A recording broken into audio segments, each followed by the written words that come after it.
Hello, my name is Deby Dwi. I'm going to present an article entitled A Descriptive Analysis of English Indonesian Code Switching spoken by the teacher in the first grade of MTS Negeri Model Makassar. The authors are Nur Alia and Fitriani, who are from English Education Department of UIN Alauddin Makassar. If we are talking about code switching, we definitely are talking about language in terms of sociolinguistic. Code switching usually happens among the bilinguals such as English teacher. So this research aims to answer the question, the grammatical aspects, the sociolinguistic aspects, and the function of code switching spoken by the teacher. And then, the literature review. The first one is the sociolinguistic. What is sociolinguistic? So the sociolinguistic is the study of language in relation to the society. And in this society, there is a speech community, which means a group of people who share the same language.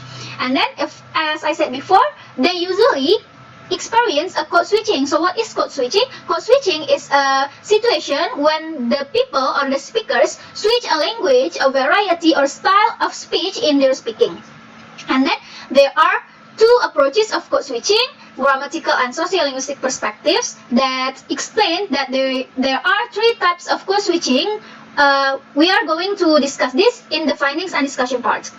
And then the next one is the research method. So the authors did a qualitative research in MTS Negeri Model Makassar on August 2015. The subject is one of the English teacher in the first grade of MTS Negeri Model Makassar. The authors came to class, observed the meeting, and they write down the teacher's code switching in the class. They also recorded it by handphone, and also they listened to the recording. After that, they classified the data.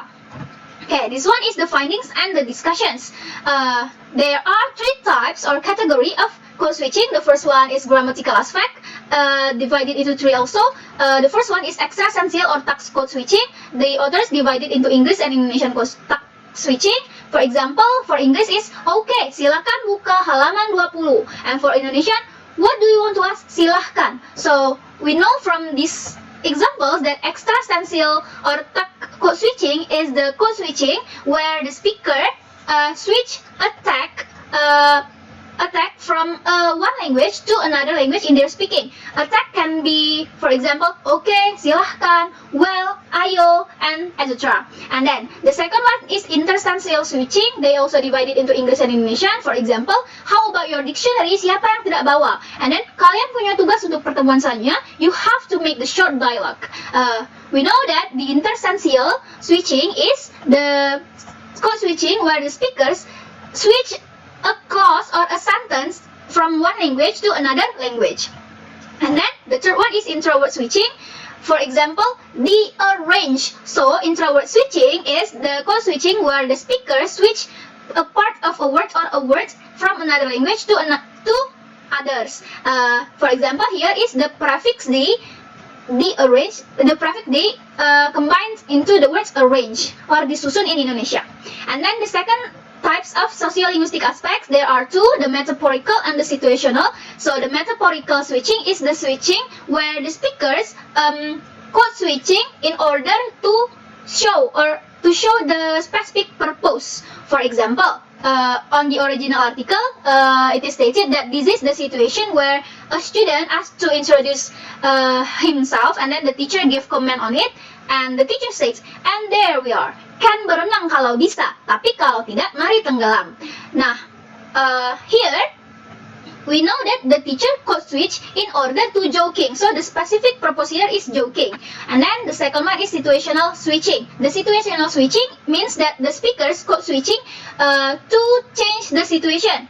On the article, it is said that this is the situation where the greetings of the class, where the students ask question to the teachers, and then finally the teacher says, okay, enough. Saya kasih beberapa waktu untuk memulai kembali pembelajaran hari ini. So the teacher say code switching here to change the situation from the greetings to the class lessons. And then the third one is the function of code switching, which is the fatigue function that is discussed in this chapter. The fatigue function means that the code switching is functioned to emphasize what the speakers code switch. For example, the student says, I'm fine, and you? And the teacher answered, I'm fine but capek. If you're still noisy and laugh. But okay, but study must go on, she says. So the capek here, code switching here, means that the teacher is very tired. She emphasized that she is capek, so she suggests the students to keep quiet and do not laugh. Okay, finally we are in the conclusion and suggestion part, where the authors got the conclusion that the English teacher in MTS Negeri Model Makassar use the code switching, that are the grammatical aspects are existential, intersential, and intraword switching. In the sociolinguistic aspect are the situational and metaphorical code switching, and the function of code switching is the fatigue function. And then there's a suggestion for the teachers is that code switching can make students easier to study language. For the students, code switching can make easier in conversation, and for us, the readers, we can understand the code switching and apply it in our everyday life. Okay, I think that's all that I can explain. Sorry if I made a mistakes. See you.